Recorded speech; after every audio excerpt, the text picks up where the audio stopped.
Ladies and gentlemen, boys and girls, children of all ages, welcome to Quack Co, where every video is 10 minutes or less, guaranteed, or double your money back. I am West, your fabulous flamingo friend, here to tell you today about one of my indie gems that is currently available on Kickstarter.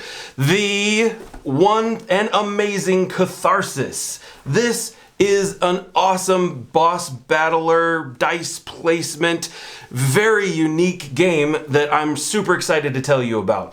Now, currently on Kickstarter, you can get this big, huge package in front of me, which is 570 cards. I believe it's 12 bosses and 12 characters, along with duo powers and all kinds of other amazing mess. I will tell you that $89 is an amazing deal for this game. It has so much content that I can't imagine how long it would take you to get through all of it. But they also have a much more approachable version, which is just one boss and one character, which I believe is $20 currently, and that is a fantastic entry into this kind of game, and see if it's something that is interesting for you. Now, what is the game, West? I know we're super excited about it, but tell me all about it. Well, I can do that for you, don't worry. Catharsis is a fantasy realm where a big terrible boss has started manipulating the world around you, and you need to go and stop them. Now, you have special powers and abilities that will allow you to navigate the boss deck that they will have in front of you. All of these different cards are the things that the boss is going to be trying to do to you along the way to try and stop you before you actually get to the boss at the very end. They're going to use things like events, things like traps, things like special cards that will stop you from doing all kinds of crazy stuff. They'll also be throwing monsters at you, which are kind of like a vision into the world of what it's like to actually play the real boss at the end. So it's ways for you to try and figure out how to manipulate your potential attacks so that you can be better at defeating the boss in the future. And then once you've managed to go through all of those, which depending upon the boss can be a lot of cards, you will finally attack the boss itself. And they will have varying health and special powers and abilities, and they will be a challenge. Very, very tough for you to deal with. But I have faith in you, my friends, because I know that you are professional, high-level gamers and can make this happen. Now, don't worry. I have yet to defeat 2 of these bosses in this box.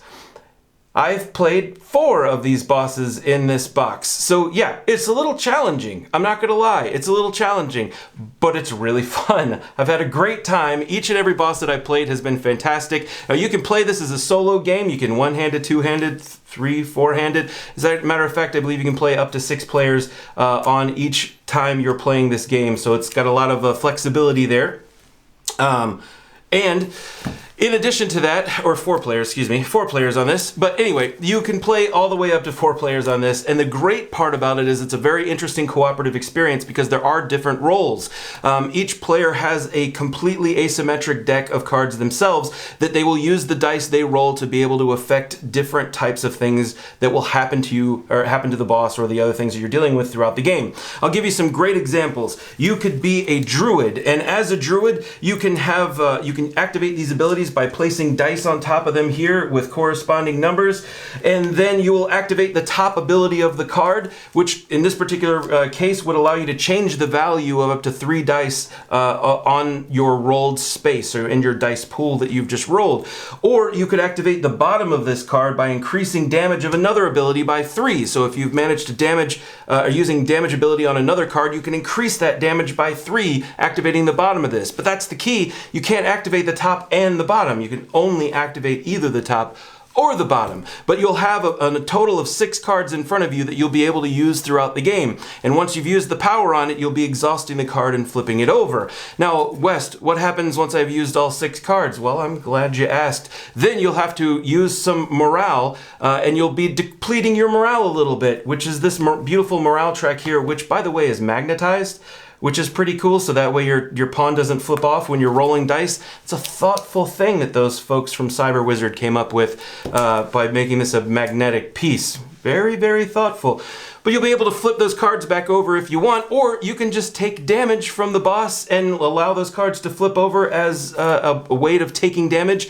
And if all of your cards are flipped over and you haven't used a morale to pull them back yet, you're going to lose that ability for the remainder of the game. But you still have additional cards that you can then add in from your main player deck. So it's a way to continue to keep yourself active and alive throughout the end of the game. It's also a way to cycle through some of those cards that you don't find that effective currently, but could be useful at the end if you're looking for something in particular in that deck. So fantastic mechanic there. I really enjoy it. And as you continue using morale to flip your cards over, it becomes more and more expensive, because the more frustrated and sad you are with the least amount of morale, you're going to start eventually taking damage every time you do a morale, which again would flip a card over. Or you could take 2 damage, and sometimes you can take, it costs 1 additional morale to flip those cards over, so then it takes 2 to do it. And then everyone has to discard a power at the end, which is just crazy. So you'll end up like with less health by the time you're actually fighting the boss, and the boss is really challenging, which is part of the reasons why I haven't beaten all of the bosses yet. But that's okay. I've still had a great time, and that's what it's all about, right? The other thing that I want to tell you guys about this game is that these folks out here have done an absolutely bonkers job with artwork. Hopefully you're able to see this as I flip this over. I mean, each of these characters, these are some of the boss characters here, they're just gorgeous. You've got a bard here, which is incredible. Let me go through the rest of the deck here. You've got, this is kind of like a card magic wizard person who stores dice. Different, just absolutely beautiful cards, an orc, trolls, master kings, demon slayers, and different wizards, and oh, that's a horrible looking boss right there. Yep, there's another. There's also a campaign in here that you can do, which is just absolutely amazing. They have put so much effort and time into perfecting these different cards and artwork, as well as actually giving you an amazing amount of playability inside of that box. Even with 1 character and 1 boss, it gives you an incredible amount of flavor that you're able to use and have a good replayable event over and over again, because as those cards are shuffled in, that boss deck does change clearly. So it goes from being, you know, could be an easier draw, or it could be a very difficult draw because you're getting all of those difficult cards at the front, or maybe you're getting them at the back, or maybe they're spread throughout. But that 1 boss and 1 character is enough to play the game and have a really good time. One of the things they've also added in are duo cards, where if you get the expansion, which will give you another boss and another character to fight, you can have these duo cards. And the duo cards they've got also will connect to the original boss deck, I believe. Don't hold me to that, but I know if you pledge the original boss, I believe you do get these duo cards for them. And what a duo card is if you're playing one of these 2 characters and the other person you're playing with you is playing the other character, you can use these duo powers, and that will allow you to have yet another combined ability. And if you actually do this ability together, so you can activate the top and bottom of this card to reveal a special power here in the middle, which will make that card even more powerful and do even more amazing things.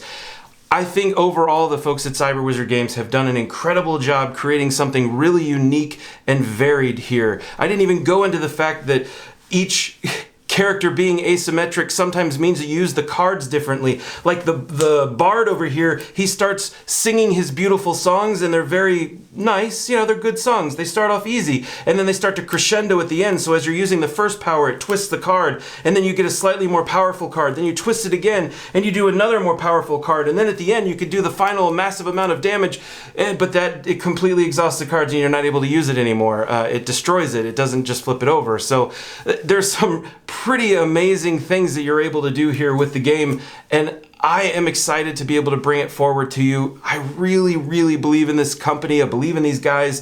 There's a young lady who's also on the team too, Anyway, the folks at Cyber Wizard Games.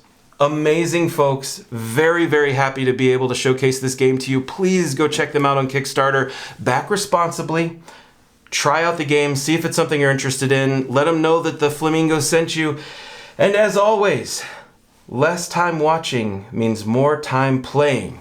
Get out there and play some games, guys. Thanks for watching. Have fun.